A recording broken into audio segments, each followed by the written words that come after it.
Jika Anies gagal nyapres, begini nasib Prabowo dan Ganjar di Pilpres 2024. Namun, sebelum lanjut ke video, jangan lupa like, subscribe, dan komen, agar Anda tidak ketinggalan video terbaru dari kami. Terima kasih.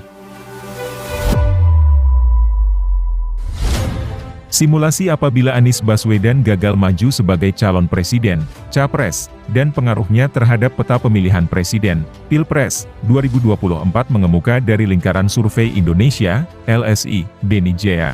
Menurut peneliti senior LSI Denny Jaya, Ade Mulyana, jika Anies tak ikut Pilpres imbas sejumlah faktor, maka Ketua Umum Partai Gerindra Prabowo Subianto akan keluar sebagai pemenang mengalahkan Capres Ganjar Pranowo.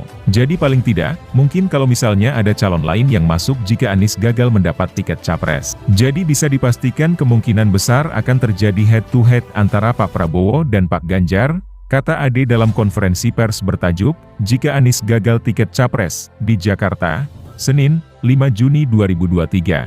Ade menjelaskan, jika hanya terdapat 2 calon, artinya Pilpres 2024 mendatang hanya memerlukan 1 putaran saja. Dalam pertarungan ini, Prabowo Subianto disebut mengalahkan Ganjar Pranowo dengan perolehan selisih cukup besar. Pak Prabowo Subianto unggul sebesar 50,4% dukungannya dibanding dengan Pak Ganjar Pranowo yang hanya sebesar 43,2%, ujar Ade. Sedangkan, yang belum menjawab sebesar 6,4%. Selanjutnya, kata Ade memaparkan, sebanyak 6,4% responden yang belum menjawab jika disebarkan secara merata akan tetap mutlak menempatkan Prabowo Subianto menjadi pemenang Pilpres 2024.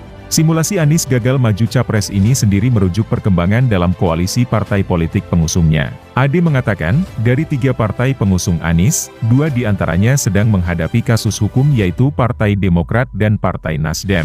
Kalau putusan MA, Mahkamah Agung, mengesahkan Muldoko berarti dukungan yang diberikan pimpinan AHY, Ketua Umum Partai Demokrat Agus Harimurti Yudhoyono, ke Anies berubah. Kemudian kasus yang menerpa Nasdem, Sekjen Partai Nasdem Johnny G. Plate, tersandung kasus BTS, ujar Ade. Kemudian, Ade membeberkan, apabila Anies tetap maju sebagai capres, maka posisi teratas masih ditempati Prabowo Subianto dengan dukungan 39,9%. Posisi kedua ditempati Ganjar Pranowo dengan dukungan 31,9%. Sedangkan Anies Baswedan masih menempati posisi terakhir dengan perolehan dukungan 20,8%. Sisanya, sebanyak 13,4% tidak menjawab atau tidak tahu.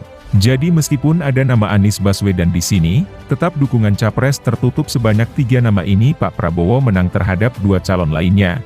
Tapi memang masih sedikit marginnya yaitu sekitar 2%, ungkap Ade.